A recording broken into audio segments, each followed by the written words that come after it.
the proprietress, proprietor, whichever title it is, must first believe that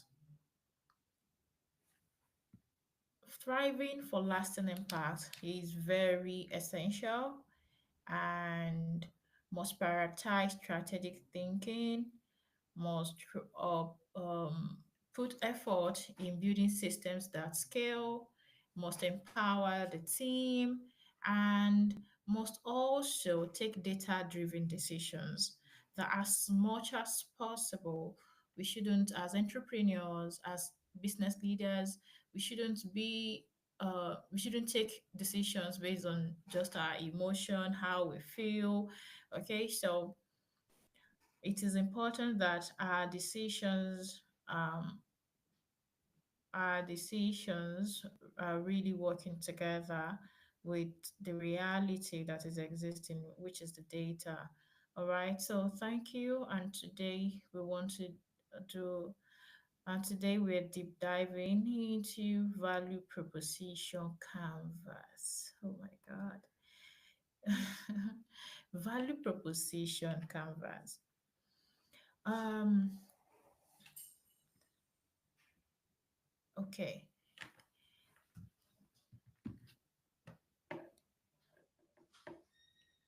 Value proposition, I'll define that and then discuss what value proposition canvas mean.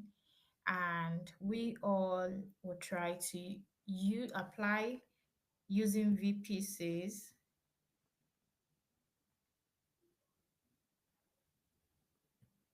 We all will also um okay, please let me confirm something, just a moment. Okay.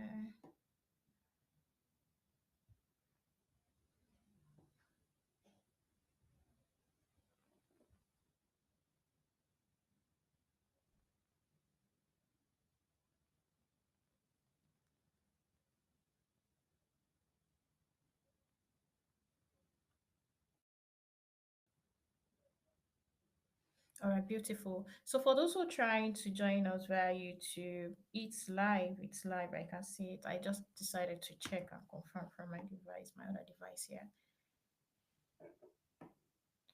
All right, so let's do a deep dive because today we have a whole lot to do, and we'll be having it hands on, right?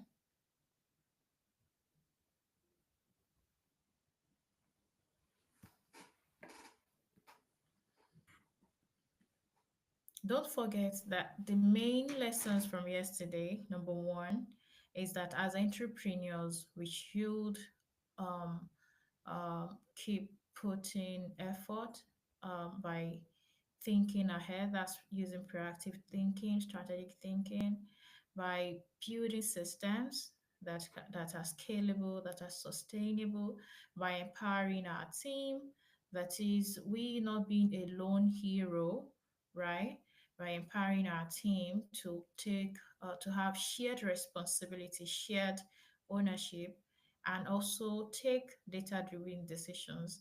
With these four um, elements, we'll be able to set up a system that is sustainable. And when we're saying sustainability, we're talking about our business, our company, our schools lasting, thriving for decades, such that we're able to we're able to build lasting impact, and we're also able to leave something behind, that is the legacy of quality education. And I believe every one of us here desires to leave a legacy of quality education, right? Okay, so value purpose. I just decided to refresh um, for a few people who just joined us, right? So today's session is on value proposition. Value proposition. And when we say value proposition, what do we mean, right? What do we mean by value proposition? It's easy to say, oh, our school is a nursery and primary school. Okay, so what does your school do, right? In Nigeria, presently, there are about 80,000 private schools. though the data is not fully updated, right? The data is not fully updated, but with what we have record of about 80,000 schools, private schools in Nigeria, and with about 20,000 or a bit more than 20,000 private schools in Lagos alone. Lagos has more than 20,000 schools. So if you say, oh, my school is a business school, it's a nursery and primary school, we need to start asking you, what value does your school offer that is different from the remaining let's say 79,990 something something, right? What value are you bringing to the market? What's the difference? What are you proposing? Your value proposition is that statement that you tell parent that, oh, this is what we offer. So we'll get to brand promise, but I don't want us to go into that yet. So value proposition, the value you propose, right? And that's just trying to like what you tell parents, what you tell students, what you tell your employees, what you tell stakeholders, every stakeholder who are coming in into your school, that this is the value, this is what we bring to the table.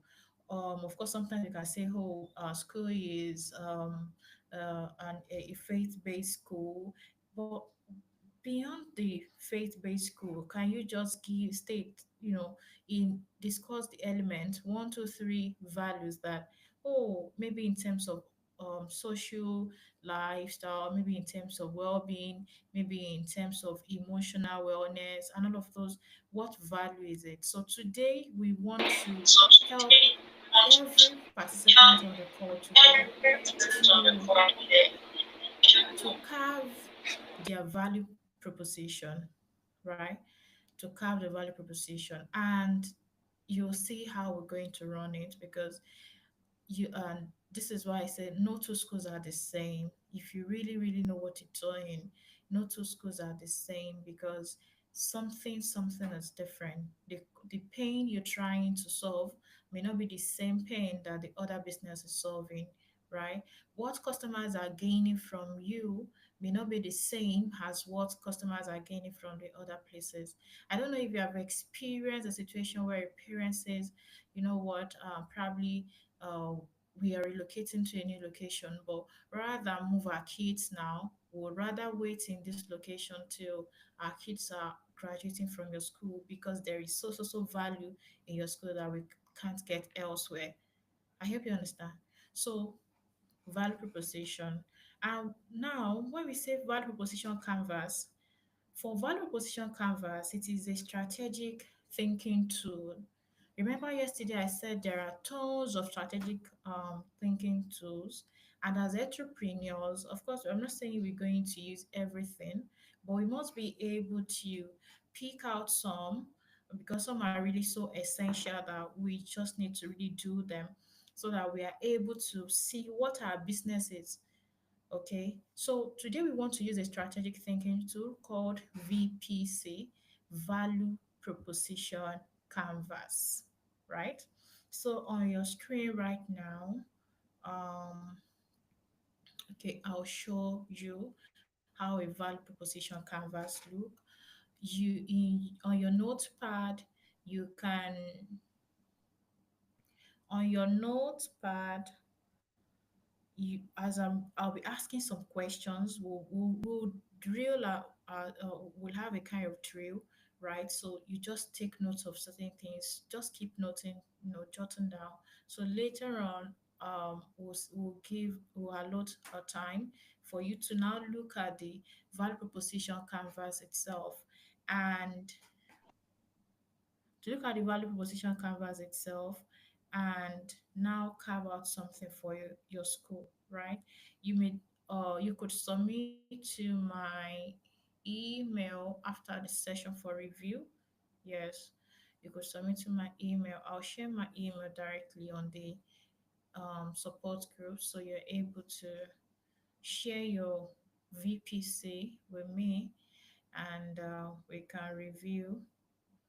Okay, I want to show you. want to show you what value proposition canvas really look like. On the look, we just said that, oh, it's just it has just six, what's it called? It has just six columns, and in those six columns they look so simple. But by the time the drilling starts, I love it anyway. Each time I have tried to use it, I really love it. And I will explain something. Your school is not, it is not compulsory that your school have only one VPC. For instance, in our company, we have four VPCs. Yes, we have four VPCs. What that means is that we have one VPC per service line. So if we have two, three, four, five services within the school, it is important that each service has its own value proposition canvas. So you're really able to narrow it down and oh, I made a mistake, sorry. You're able to narrow it down and really say, oh, this is what we are doing with this is what we're doing with this, right? I want my screen to show. I wanted to see my screen. Um,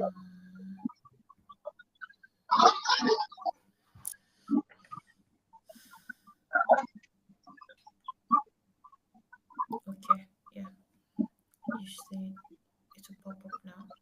Beautiful. So can you see my screen? Just please confirm if you, oh, I think it went back, right? Let me try sharing again. Can you see my screen? Please confirm if you can see my screen.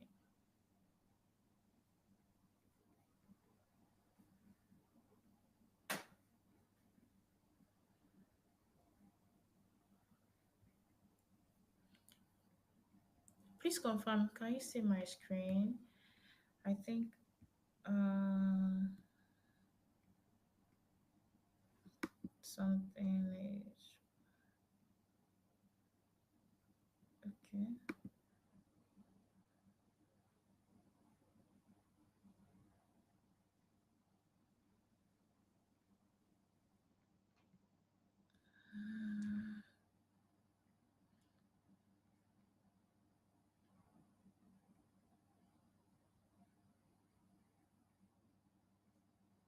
Okay, can you see my screen now?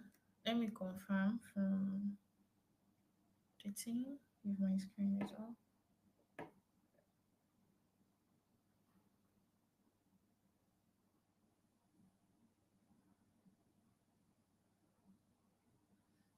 Please, is my screen of confirm this?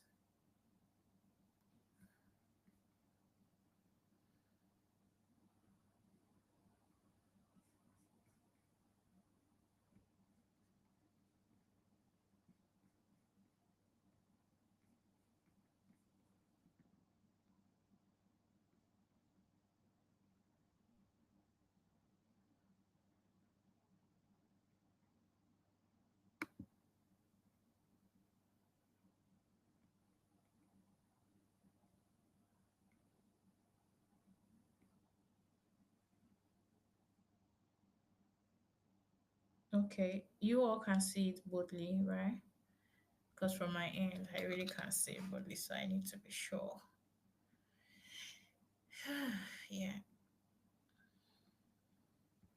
All right. So value proposition canvas. If you look at this beautiful, if you look at this beautiful um canvas you have right in front of you, you see if you have done business model canvas before, business model canvas, if probably maybe if you've had some strategy sessions or some business planning session and then someone took you through business model canvas. Now this is value proposition canvas.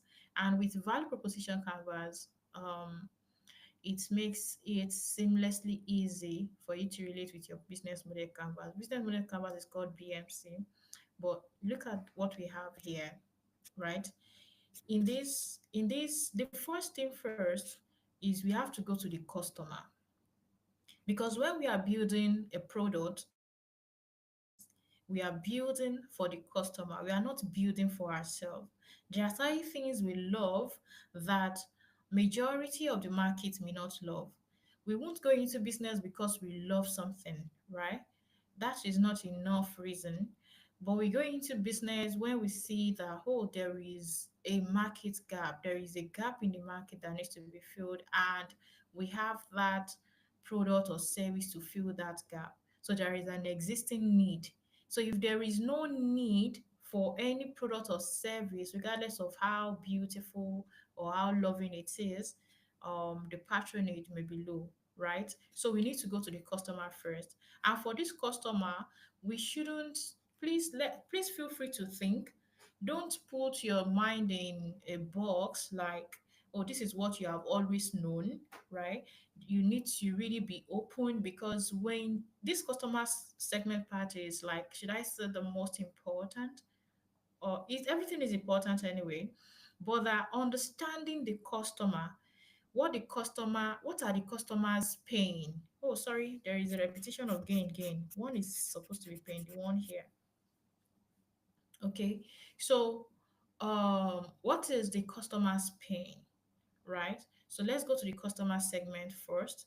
I'll explain what this canvas, and then I'll also take us through some questions that when I start asking those questions, you can start brainstorming, start thinking, start noting, and then we come back to this again on your note.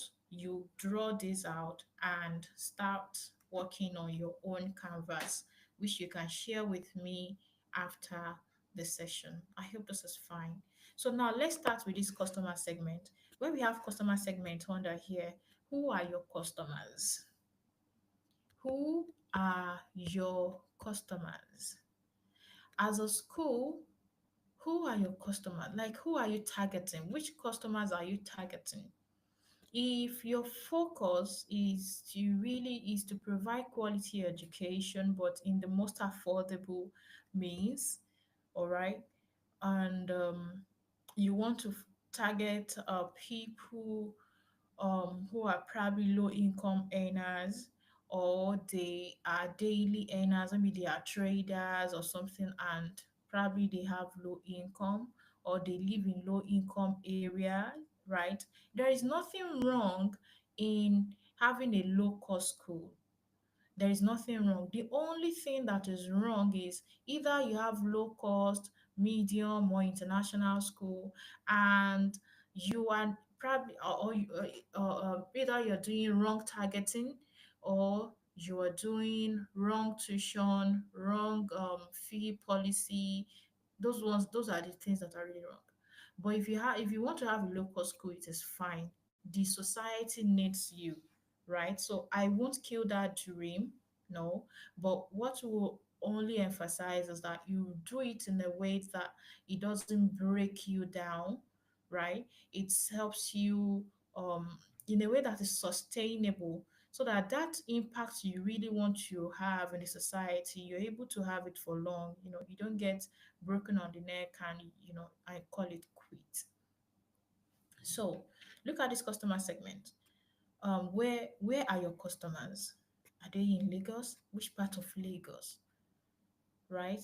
Please start writing. Are they in Abeokuta? Are they in Abuja? Which part of Abuja? Which part of Lagos? Which, the location for schools now, the location matters, right? Because you cannot move your school. Though in the course of this 2 weeks engagement, we'll still share some ideas that such that you are not restricted to any fees within the four walls of the school alone, so that you can earn more beyond the four walls of your school. But in terms of locating, even with that, first thing first is your the location where the four walls of your school are. Where is it? Who are you targeting, right? So you need to write that now. Probably it is Ikeja, it is Gwarimpa, it is Abeokuta, it is which part of Ibadan, which part of the specifics. We are writing the specifics now. And now that you have been able to say, okay, this is where the school is, what what type of customers in those areas are you targeting? Are you targeting the low income earners? Are you targeting the salary, I mean the civil servant, salary earners, probably people who are earning on the medium scale, probably they are also maybe they are business owners, owners of SMEs and all of that, right? Or are you targeting um the elites, all right? Is your target the elites, children of the elites, and then one thing about school is that, it's the parents that make decisions, that pays and all of that.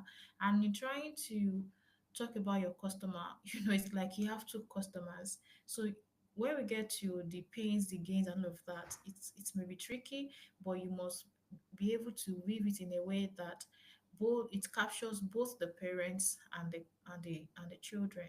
So which customers, in terms of parents, in terms of location, define the location. In terms of um the class that you want to attract, describe it, right?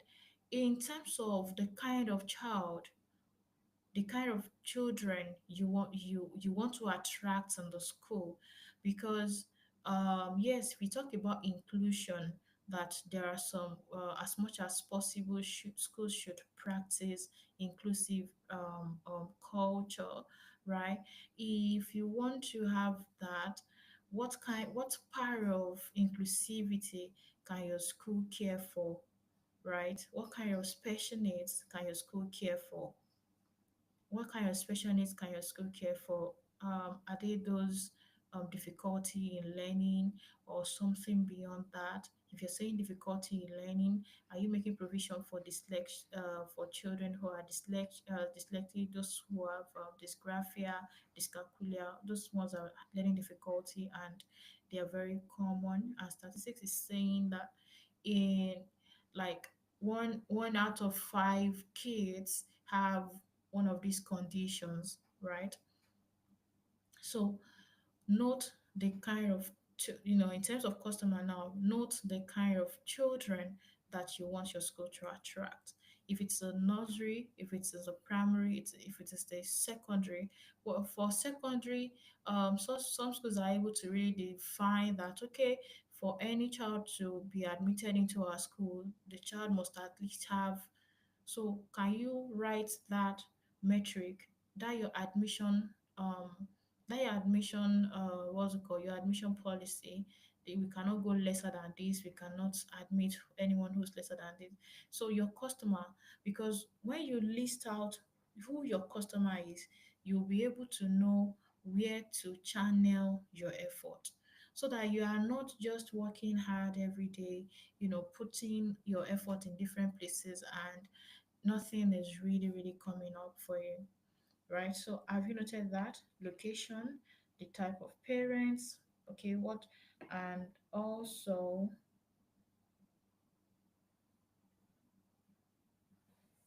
and also the, uh, do we have people in the waiting room? I don't have anyone in the waiting room here. I don't think I have anyone in the waiting room. Okay, so,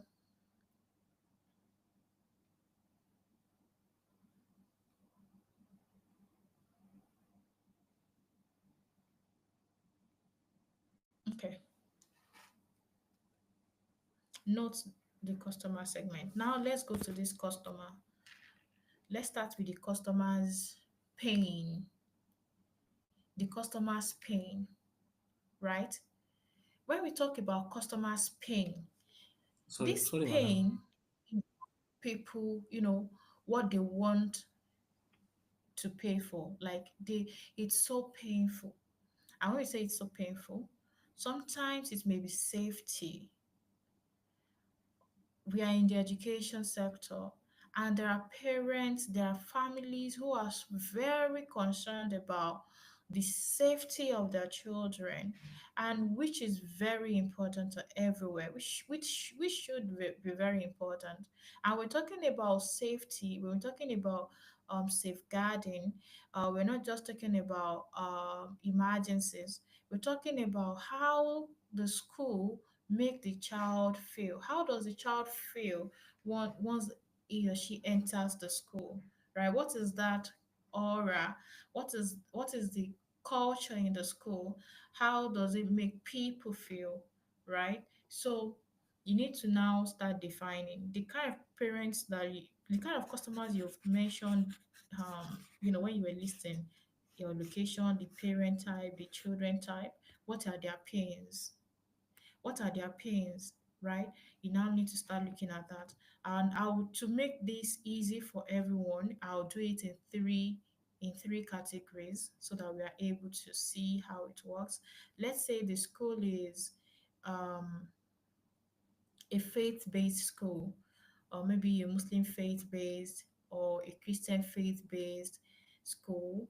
And of course, for that kind of audience, for that kind of customer, we see that maybe you must have um, um, done a check to confirm that those if you want to target Muslim families, Christian families, are the Muslim families in that area, or in the places where you're targeting, are they so do they feel any pain in terms of faith that they are ready to commit their funds into education that is faith based? Because a family may be Muslim family, Christian family, but they may not just be so willing to go through that faith based route. Okay, so and if they want it faith based, you now you the customer's pain, you need to note it. Okay, probably they want faith based learning, and that learning, I mean, education that is guided by faith issues, right? They're protecting their family spirituality, protecting their family's more code of conduct, the moral standards, so they don't want an environment that would make their child go away from the foundation they've built at home in terms of faith, spirituality, moral, and all of that. Okay, so note that. Another is I was talking about safety earlier, right? In terms of safeguarding, especially for the non everywhere. For me, I think this is one factor that every school, regardless of either low cost, medium, I believe everyone should prioritize this. So in terms of safety, the emotion, the physical, of course, the physical safety, there must be no harmful objects, none of those dangerous items within the reach of children. There must be safety training for every teaching and non-teaching staff, fire drillings, all of those ones. They are very they are very important. Then moving away from that, or moving further from there, the ones that I was very particular about, when I wanted to enroll my kids in school, was emotional wellness. I was so particular about a place where a child can have good self-esteem, a place that has almost zero bullying, right? I was so particular about that because my first child was an introvert, but right now, I think we can define him as an introvert too, so well. So I was looking for a place where his intelligence won't be judged by his quiet, calm, um, um, character, right? So in terms of safety, you need to, beyond the physical safety, you need to look at the emotion, the social relationship.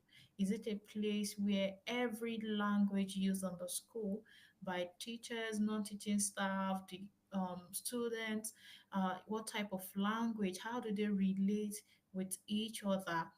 Do they is there any form of labeling, name calling, like big head, a big eyeball, tiny. Oh, see her, she looks too fat.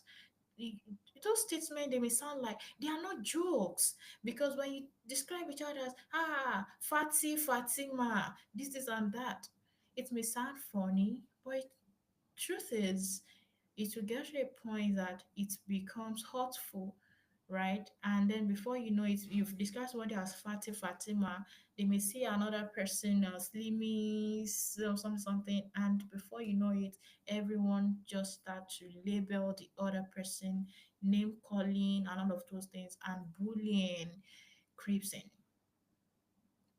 So customers pain, right? Look at it. What do parents want? What do students want? What exactly do they want? There are parents that love extracurricular activities so much that the way to their heart is their child being involved in different activities. And there are families that, yes, they want more of academics. They believe in the classical way of learning, and and lesser of, because it's not possible that a school does zero extracurricular. That would be too extreme, right? That would be too extreme. So maybe a little of extracurricular activities and probably just touching on the basic. But there are families that love it, hands on, hands on, hands on. So you really need to define the kind of customer you have stated earlier. Are they the kind of families that want a lot of activities and so? Because one thing about loving lots of activities is that there are times that it will finance would also really matter in the loads of activities you may be able to have and the ones you may not be able to have, right? So don't worry, I'll still help by providing a checklist of questions that can help you to write this down. Then the next thing you look at is the customer job. What the customer job is about. What does the customer want you to do? What do parents want you to do? What do the children want you to do? What do parents want you to do? Of course, everyone wants their child. Every parent wants. They say they want their children to really thrive academically, right? But beyond academics, because for some families who are well informed, they want it beyond academics, because not every child are going to end up in the mainstream career path. Some are going to find their ways into probably careers that are not even existing now, or some career path that we no one is taking at paying close attention to now, right? So customer job, you need to define what parents want done. What do what the families that you want to attract, what do they want? What do they want you to do for them? That is the customer. That is what you write in the customer job. You may not list it out, one, two, three. And then to the third part, talking about customer gain. Customer gain. Okay, if this is their pain, if this is what they want you to do, what will it now benefit them if you are able to do it? What is that benefit? What is the gain? This customer gain now will now start taking you to the service that you want to offer to help them. It will now start leading you to what you want to do to relieve their pain, to help them get what they want to do done. So the gain is what they will get from, okay, if they're able to get this, what will they get? What will they, what will be the result? Once you are through defining your customer, you now go to this part. This is where your company is, your school, your business. This part is where your company is. Now here, the first thing first is the product or service. So having looked at the pain, the customer job, the customer gain, what service do you want to offer to that will relate directly to your customers' pain, their job, and their gains? What is that service? What is that product? Right? And for school, it is actually service based, though we may have a few products. Okay. So what is that service? So they want technology integrated. learning. From what we have seen here, the service that would actually fit in is this and that. Or sometimes there are families that are like, oh, everywhere people do more of sciences, there are less efforts on arts, and they may love the exploration. So, do you want to build a service line that will address that need, the arts need? Or, okay, let's just do both art, science, technology, everything all together. So, the service line is what you now have here. Now, from this service that you have listed, don't worry, we'll still be more specific later. From this service that you have mentioned, what is the pain reliever, like from that service, what is that the pain, what is it that would bring relief, that oh, when you're eventually able to do it, once you're able to do it for the customers like this, in fact it will take away the pain. If you've highlighted safety, because that safety, there was a time that I know of families who started withdrawing their kids from school, who started homeschooling because of the concerns around safety. Yes, because of the concerns around safety. So if you have listed safety, if you have listed technology, integrated learning, if you have listed faith-based education, if you have listed arts, a lot of co-curricular activities, all of that, what is the relief that it will bring to your customers? The pain reliever. And this last part is called the gain creators.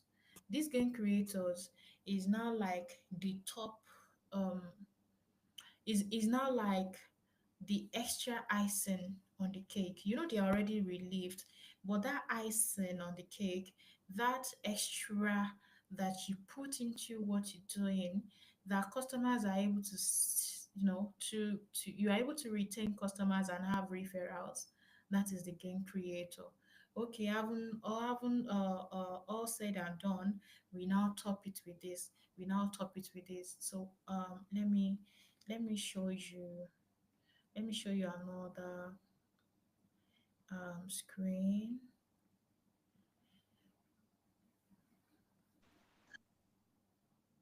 Is it that the network is throwing people out and throwing them in again? I've seen that I admitted some earlier and they are still back to the waiting room. Okay, let me show you something.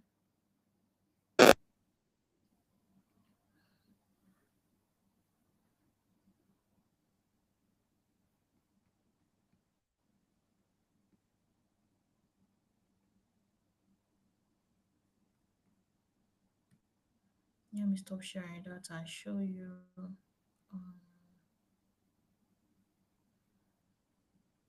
I'll show you this. Yes.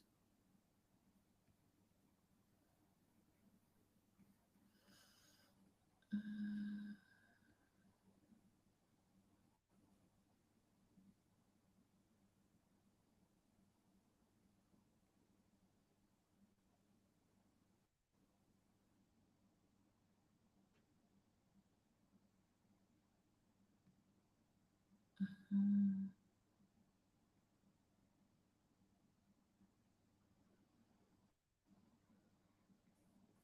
Please let me know if, as I was talking, you have some thoughts in your mind. Use the chat section. Once I'm able to, no, no, no, this is not the screen that should come up. Once I'm able to check the chat section, I'll read your comments. Okay.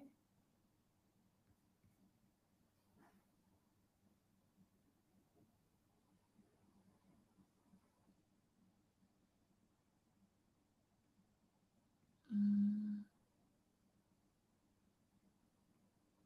what's happening? I want to show you this um document.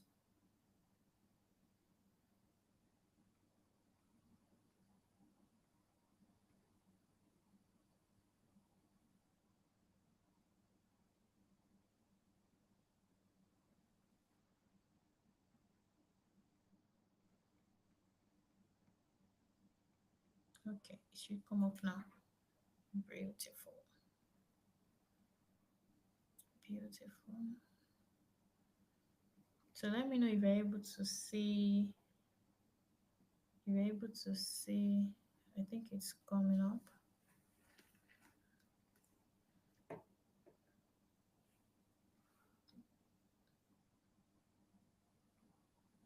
Is there anyone who's having issue with audio? Can you hear me loud and clear? I believe you should be able to hear me loud and clear. I believe.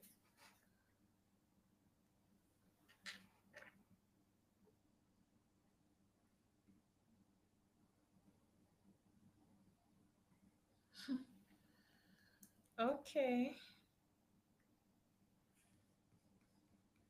So as I'll be asking some questions, as I'm asking some questions, I may give some samples. Some oh so cold. I may give some samples alongside to help.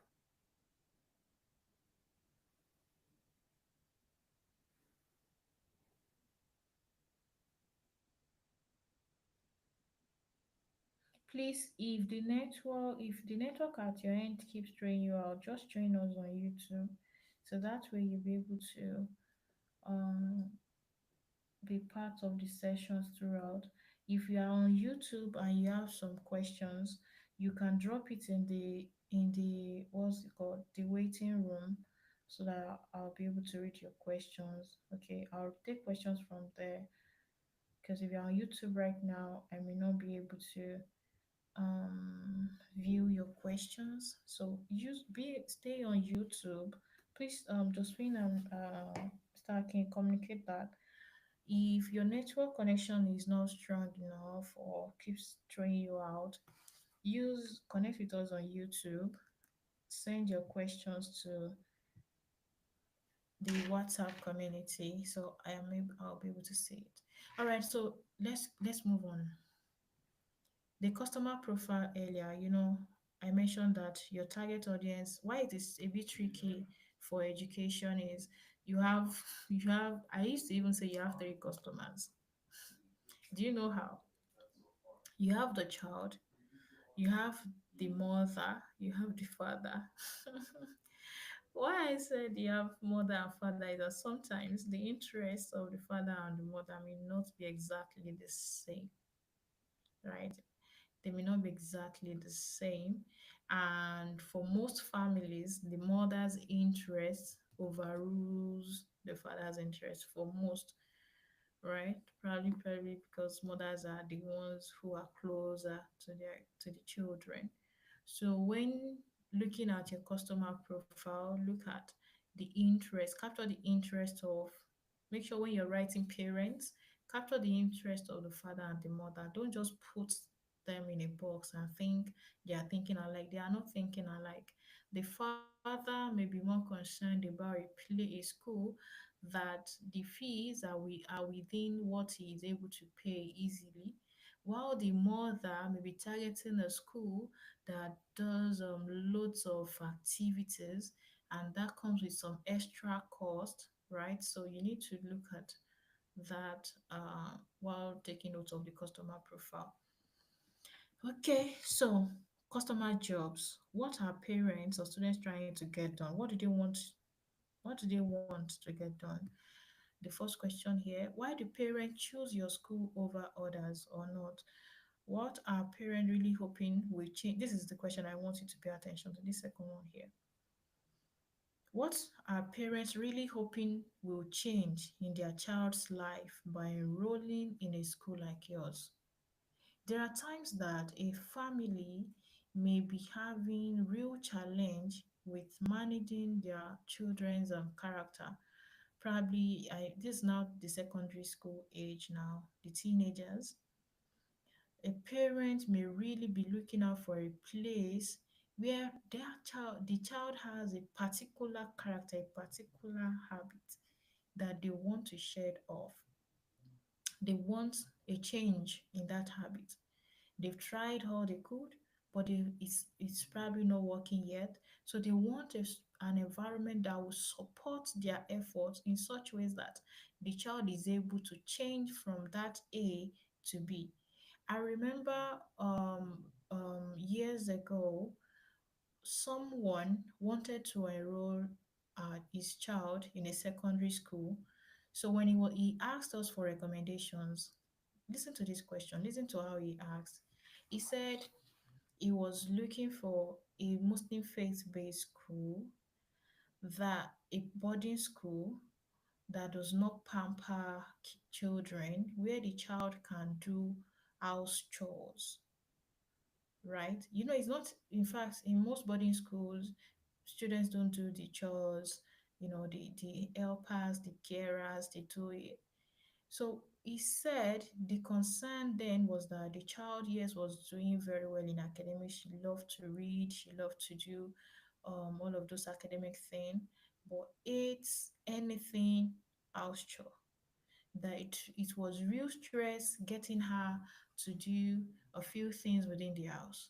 And they knew it quite well that by the time she graduated from secondary school, head to tertiary institution, it's, you know, it will no longer be easy for her to get into doing things, fixing things up by herself, getting chores done by herself without help or support.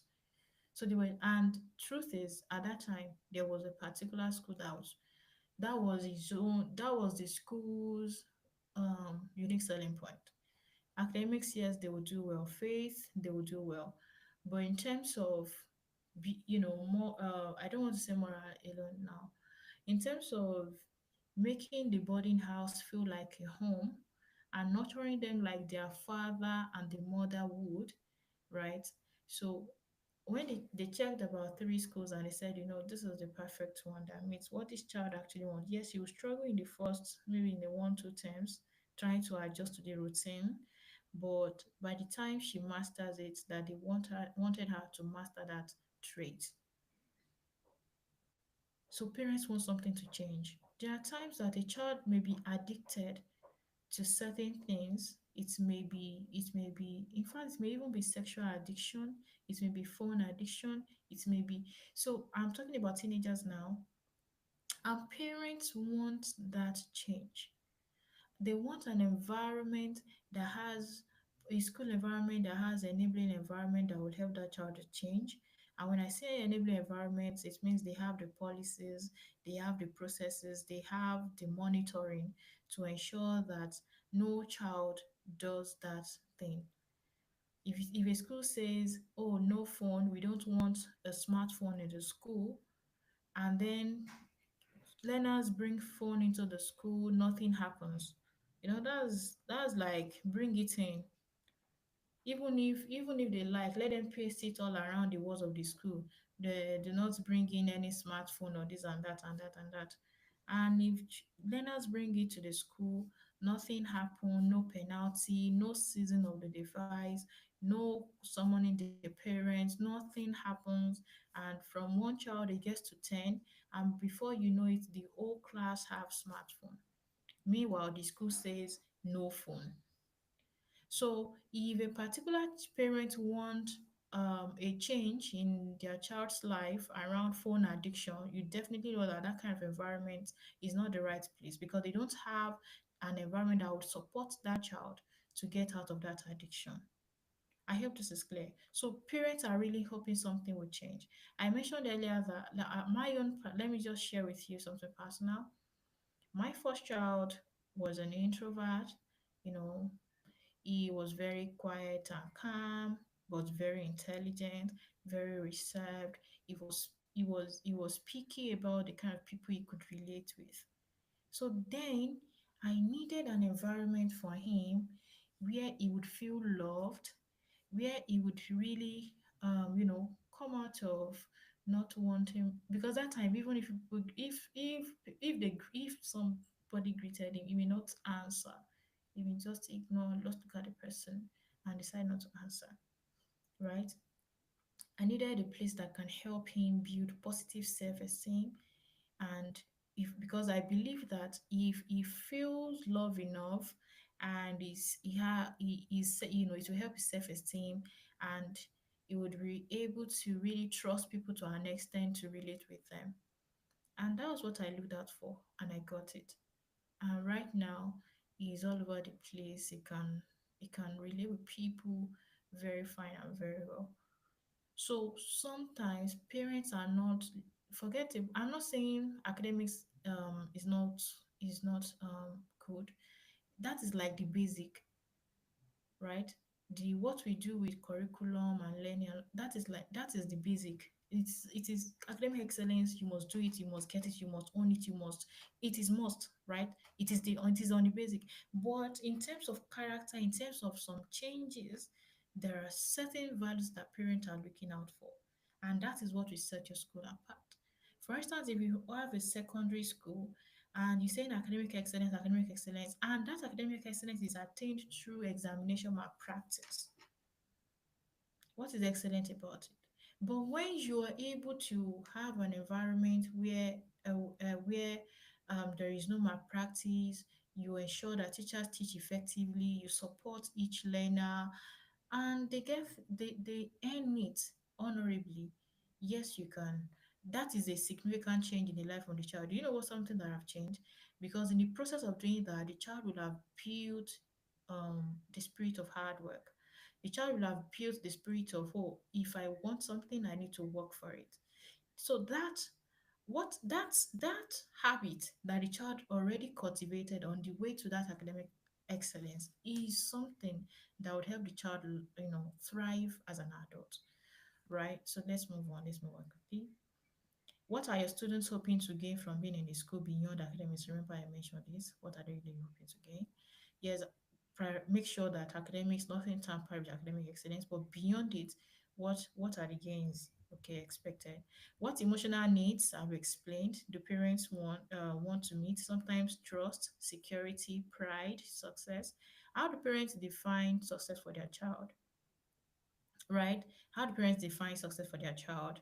Is it through, oh, how I can define success? Is it that for parents, is this that parents want define the success by the results in external examinations?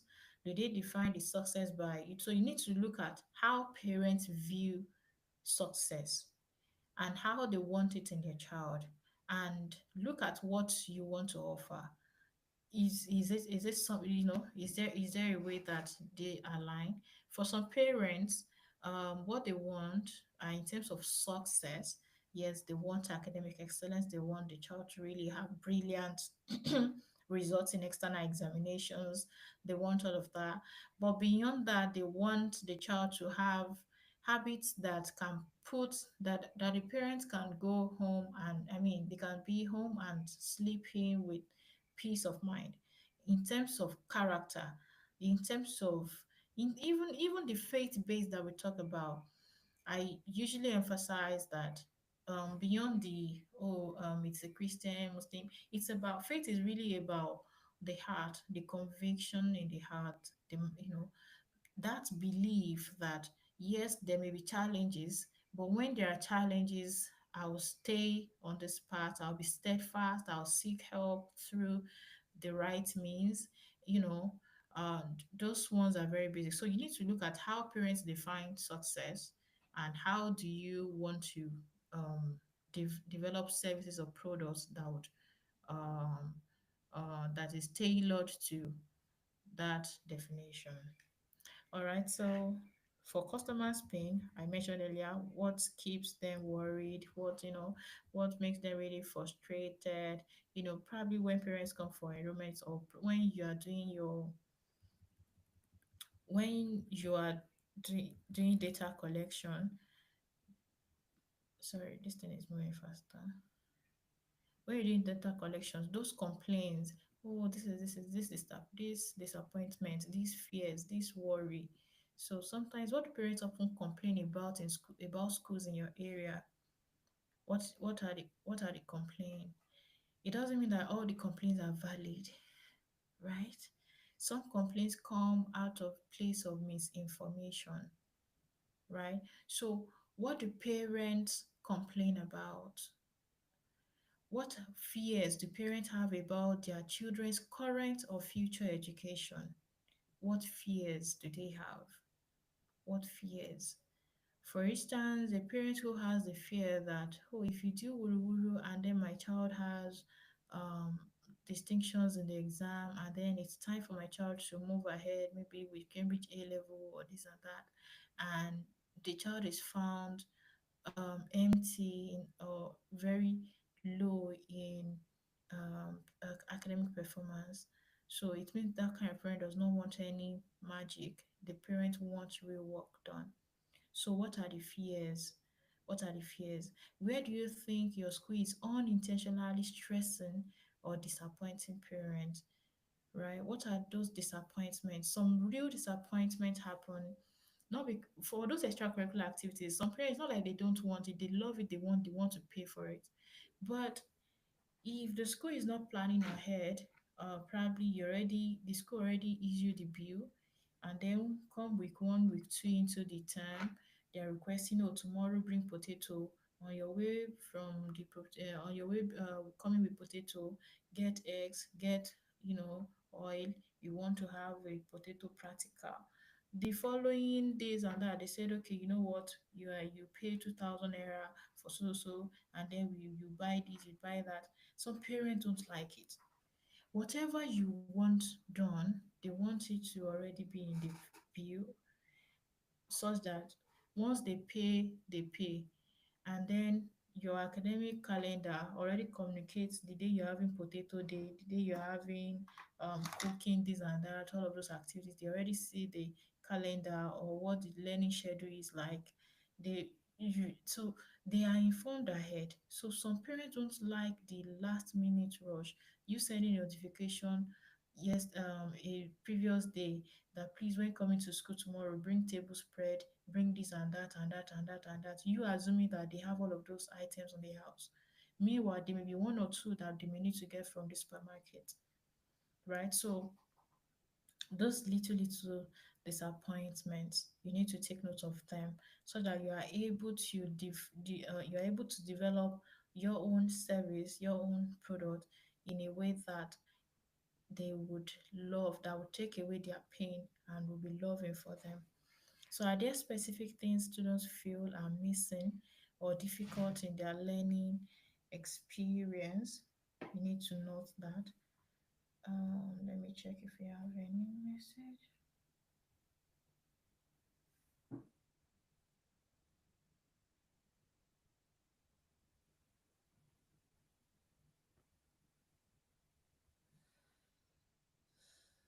Okay.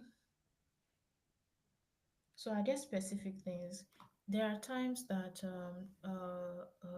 students want something in their learning experience. What do they want? Probably technology. They want to really do it. Build some tech products. Some students are they can build tech products even while in school.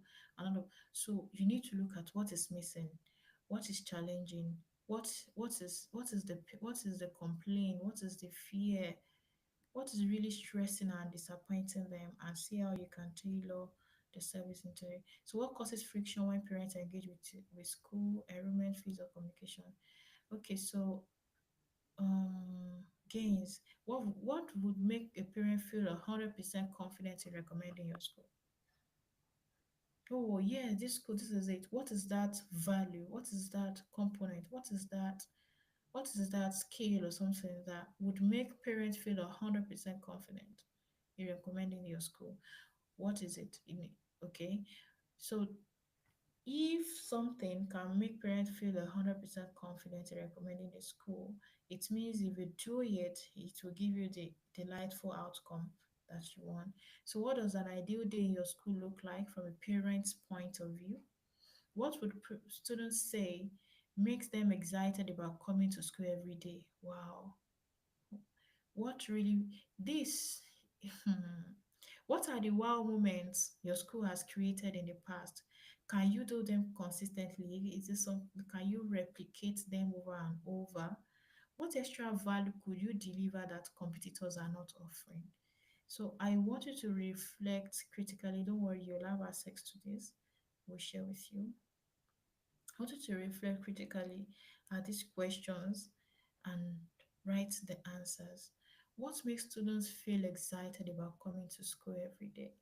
Such that when children, I really pay all of this. I pay attention to them a whole lot.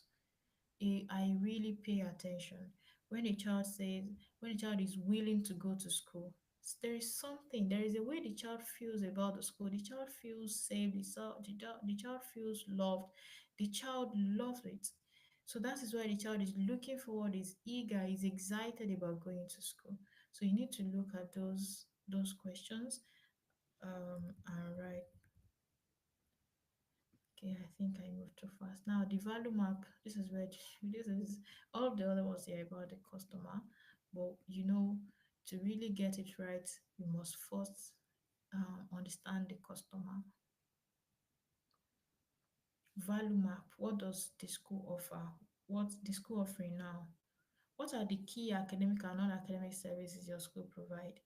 You need to list this out, because there are times that a school may have 4 or 5 things they're doing, right? I mean, offers, right, that will address some of those questions we have asked earlier. Are there unique programs or experiences that parents and students can't find elsewhere? Do you have some arts related program? Do you have some tech related programs? Do you have some science related programs? Do you have some language, public speaking, creative writing programs that parents can't find elsewhere? Or even if they find it, you have really, really developed it so well that it's not easy to replicate. Do you have some entrepreneurship, financial literacy programs that you offer in the school? Do you have even mathematics? Do you have programs that help children learn mathematics with ease, with fun, and they're very good at it? So what are those unique programs? You need to identify them. You need to write them out. You need to list them out so that you are not just waking up doing the same thing every day.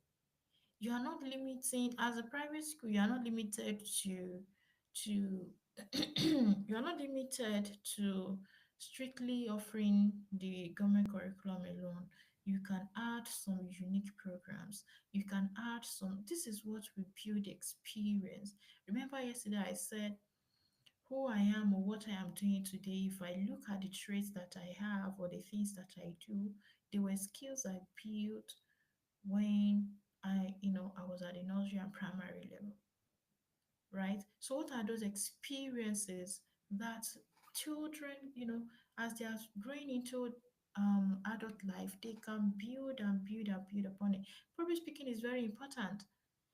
Writing articles, writing poems, writing it, they are very important skills, because right now in the labor market we have copywriters, we have this there are skills that you may not even imagine how they can be developed to really a thriving career path, to a really thriving career path. So what services or products do parents value most, even if they don't say it? Wow. Hmm. There was a day. I think this thing happened about 2 years ago, but it kept me wondering that, because there are certain things you need. Some of the responses to these questions, they are best tested, through parents, or what you hear them say when you ask them, through the kids, what you hear them say when you ask them.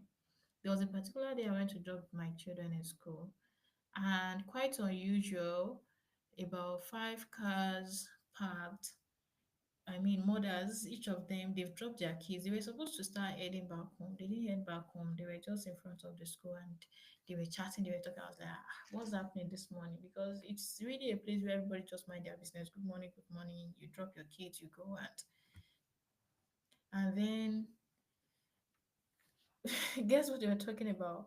Those ones who parked, they were mostly Muslim. They were mostly Muslim parents. I think that particular morning, and they were like, oh, they were talking about schools and why what they and briefly they mentioned what they love about the particular school where my kids are attending. And I've always tell them that so they are able to retain it, which is part of what I also love. There is this level of professionalism that they bring into the work. There is this level of professionalism that they bring into their work, that see these welcoming children to school. Some schools may feel like, oh, it's we are teachers, we are not slaves, we don't need to welcome kids to the school. But the school retained it because really parents, that was one of the things they wanted. That's one of the things they love. There is an impression it created. You get to the school gate, the security officer is there, two teachers are on the standby, well dressed, smiling, saying good morning, ma'am. Oh, welcome, welcome, so person, welcome. Calling you. Oh, how was oh, and if the child is not smiling, oh, mama, what did you do for our child? What did you do for so? He's not smiling. He's not smiling this morning. What did you do for us? Oh, please, mommy, don't do this. That way, parents feel like, oh, my child is safe. They'll feel happy. Because one thing is, even if you don't, if the school is not doing that, I'm not saying being critical, it must be something that is really a culture. And even when the parent is out of sight, the child is still well taken care of, right? I'm not saying be hypocritical, please. But what I mean is, if the school is just focusing on academics, mathematics, English, and they are not doing all of those things, parents take their kids into the school, teachers do not look good, they do not look professional, they are not even smiling, they are dragging their feet, there's an even if the teacher is the best mathematics teacher, there is an impression it already creates, right? So you need to look at there are certain things that parents value. They may not talk about it, but it means a whole lot to them, that the day the school stop it like this, it will be like there is a disaster. So you really really need to find out what it is in your school, so that you are able to to develop it further, you're able to retain it, and not lose your spark, right? So how do you deliver value at every stage: admission, learning, transition, alumni? Um, okay, so pain reliever. I want to Once I'm through in here, I want to take your questions. I want to now you need to, as I'm saying this, I want to I you should be thinking, about your school, your particular school. What is it? What is it about? Is it, so that you have ideas? You now will now be able to put these ideas together into your own value proposition canvas. All right, so the pain reliever, what systems or policies will help you avoid the common school problems in your area? Having identified the problems, that is common in your area earlier, what are you now going to do, you know, that would help you prevent those problems in your own school? How does your school reduce parent stress, e.g., easy access and payment plans and all of that? So those things that are really stressful, I mentioned earlier that there are families that don't like it, that once you send them the bill, in fact some school, when you send bill, I mean school fee bill, and the account, I mean the payment details is not included in a way that is easy for parents to quickly copy, and make transfers and all of that. So it may delay payment issues. You may not even know that you may not know that the model of yours, or the way you send bills, is why you don't get your fees paid on time. If you just send bill, probably you just send it as an image or PDF that is just maybe on a general group, and you assume that parents will open the file and then start searching for the school account details, and then all of that. Everybody is thinking about a whole lot. Now talk of money, no one is even willing to spend money. So it will make payment not easy. So what you can do is make sure that your bills, the account details, everything is in a way that is easy for parents to quickly look at, copy, paste, send payment, share receipt, and all of that. And if you have a platform, maybe all of these SMS school software management systems that can make payments easy. Adopt them so that you get your fees on time. So what are you actually doing to eliminate friction in communication or performance? How does your school build trust, especially in difficult times? Wow. Oh, I'll answer this too. Now, for communication, a lot has to happen ahead. So, in terms of your policy, in terms of what you want parents to do, the kind of support you want them to provide for their children, you need to communicate this ahead, you know, and every school now have a WhatsApp platform or this, or that is something easy, that a place that is easy for parents to access information about their kids. And then if you have private, I think you should have communication in different layers. Okay, the general one where parents can have access to what happened in the school, or you share some updates with parents in a particular classroom. And then about the child, the progress that the child is making. So if your school have a communication book, that's very fantastic, because parents are able to see what happened each day and all of that. Okay, so how does your school build trust? This building trust is very important, and you don't just tell people to trust you, right? It's the process that you have built over time that will help you earn their trust. And when you earn their trust, let's say something happens, maybe there is a parent somewhere who just complained out of the blues. Because you've built trust over time, other parents will be able to say, no, no, no, no, no, no, this can't be. But I remember a particular day, a parent complained about, it was an issue related with safety. I want to remember the particular complaint. The parent just came to the general platform of all parents of my kids' school, and then yeah, so you guys, you started declining in value. You did this also thing that happened to my child while in school, blah blah blah and blah. And everybody was like, Madam, please reach out to the management. This would likely never happen in the school.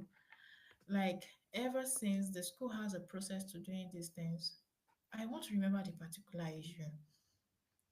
And truth is, by the time, parents on the platform were already saying, no, no, no, no, no, no, this can't be true. This can't be true. If it is this school, this particular situation you describe can never be true. Please. And then by the time the management investigated the issue, it didn't happen in the school. I think maybe something happened to the child, and it was something from the home. Probably the mother was not around, or she was not aware. And I want to remember. So the thing happened outside the school environment, it wasn't within the school. The incident happened outside the school. But what I want to say here is that parents already responded that, you know what, this issue that you're talking about can never happen within the school. So that means the school had built trust. And the way to build trust is how the school have been doing things over time, and parents, oh, their mind is, yes, is at peace. So the last part here, the last part, I'm posing this question so that you're able to think, to think, to think, to think. What's one thing, game creator now, how do you exceed the expectations? What's one thing you offer that your competition does not? How do you help children not just learn but thrive? Are there growth, leadership, or tech opportunities that parents rave about?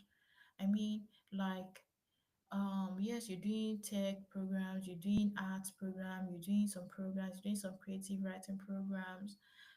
Is there something that by the end of it, I mean, by the that children they can earn?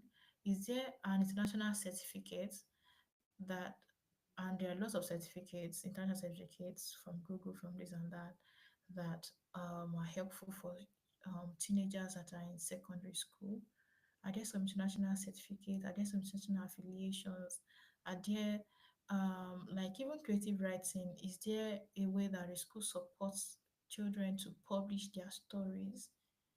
Publish the stories and sell something like that. At the end of it, there is really something beautiful to show that is not common to see, is not common to experience elsewhere. All right, so I'm now coming to you. I'll share this document with you later. How do you ensure parents feel I've explained. Now, let's come back. Let me stop sharing my slide and come to you.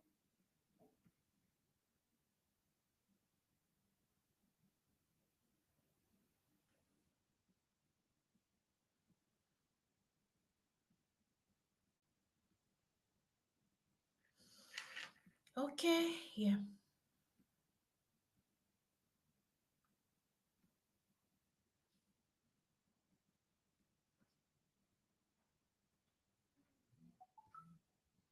Let me share this.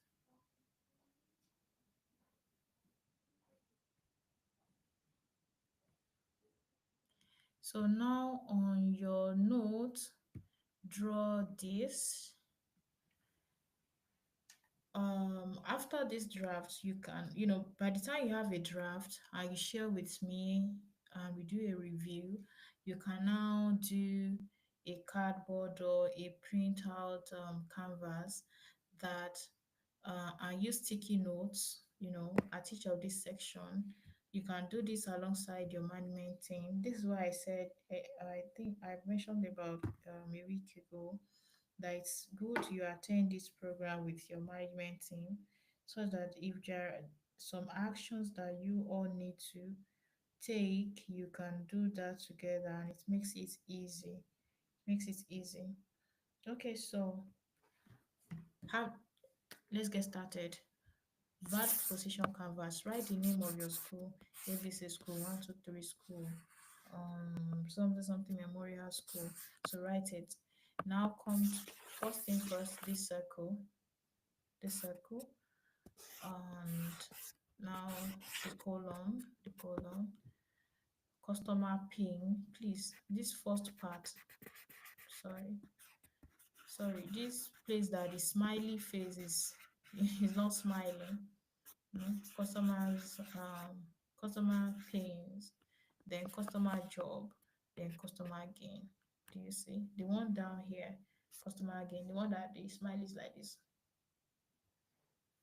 Customer pain, customer job, customer gain. First, make sure you write customer segment under the circle. Make sure you write customer segment under the circle, right? So now describe your customer, their location, I've mentioned the way I've explained earlier, all of the things I mentioned earlier. I want to give you some time now. So write about your customer. Write about your customer.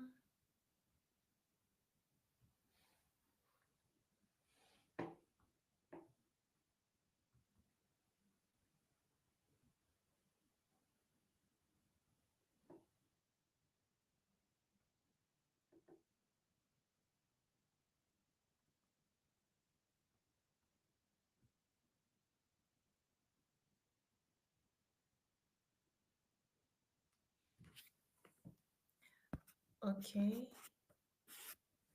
Do you have something on your notes that you're willing to share? Let me see.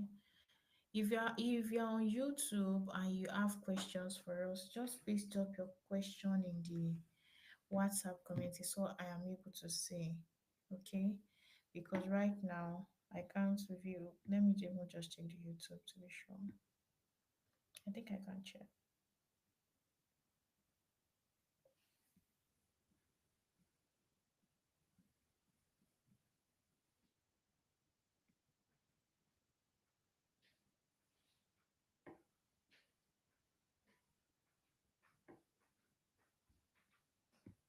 Please, if you drop paying questions in the on the live chat on YouTube, kindly use the WhatsApp community so I'm able to access your questions. Okay.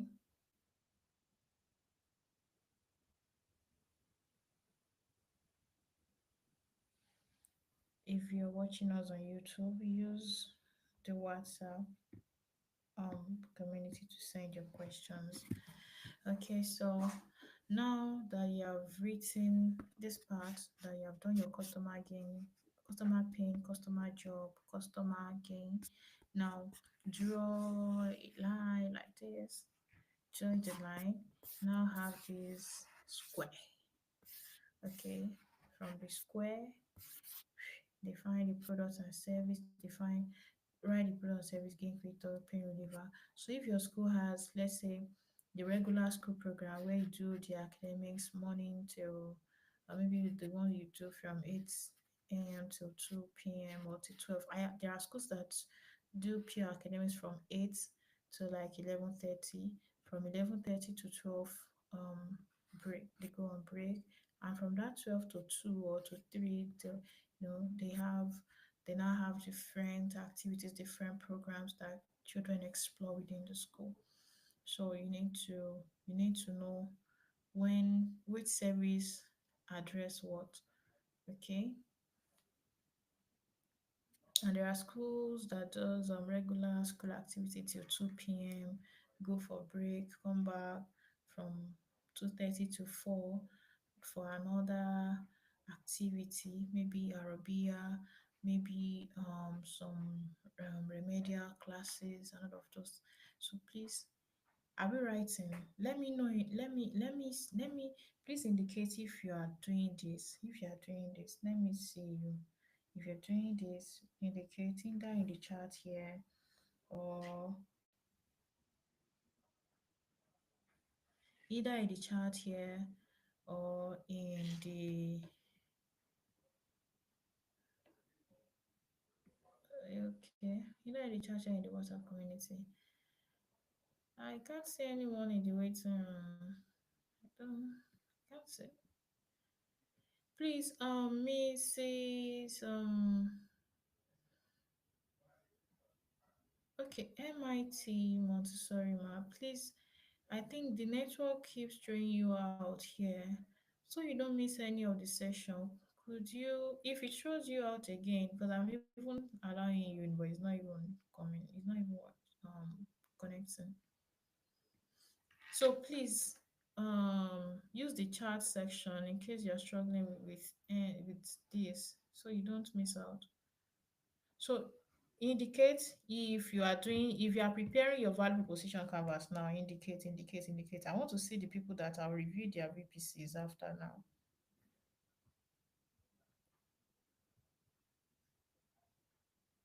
Indicate. You can put your name or your number, maybe 1, 2, 3, or your name.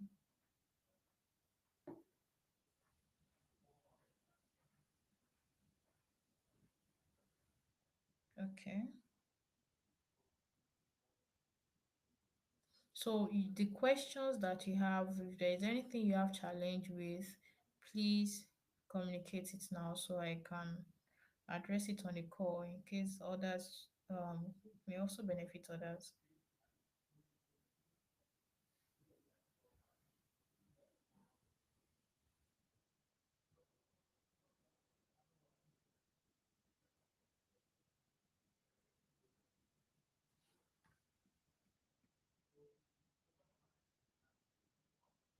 Questions, observations,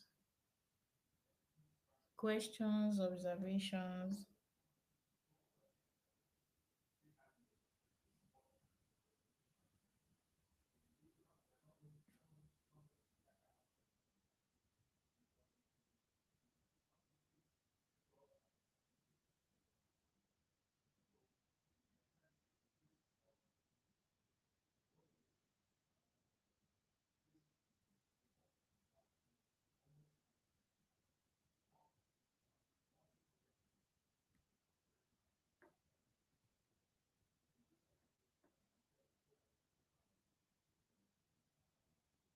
Okay, let's have your questions, please.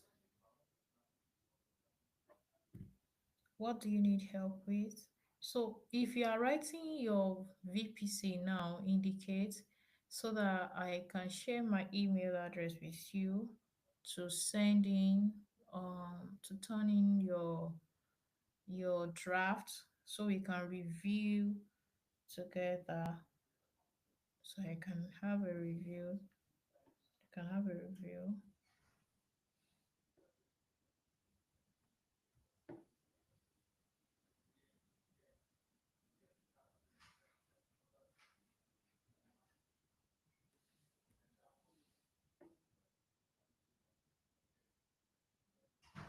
Are we? Are we together?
Okay, so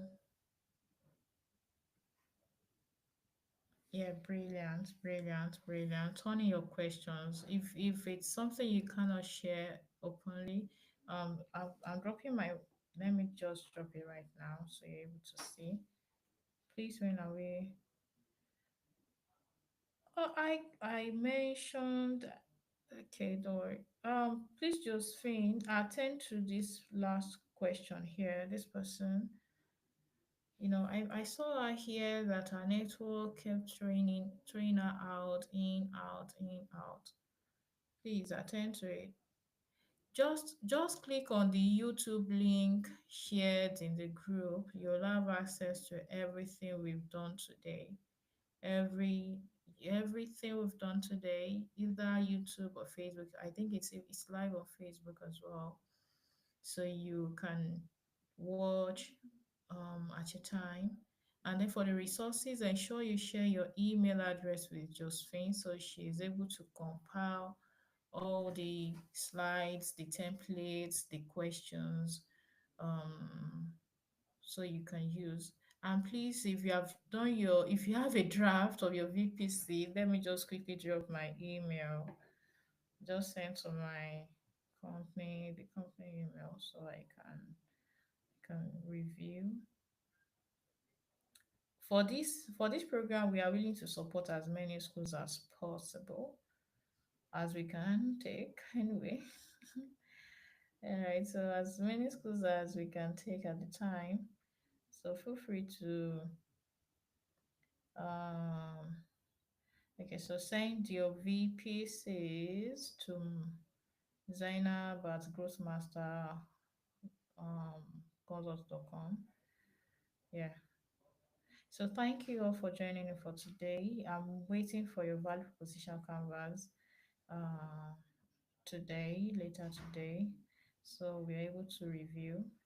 And tomorrow's session is going to be with Mr. Ridwan Akewali. So stay prepared, stay prepared, stay prepared. All right. So see you tomorrow. Yeah, I have. Yeah. Okay. Send the Bible to my email. Yeah. Thank you. Thank you. Your questions, don't worry. I'll see your questions in the chat community, in the WhatsApp community. So, and the team, Josephine, Akin, they are all there, and Bukola, they're all there. So, just just drop your questions. Anyone who's responsible will quickly take it up. All right. Thank you for joining me again today. See you tomorrow. Bye.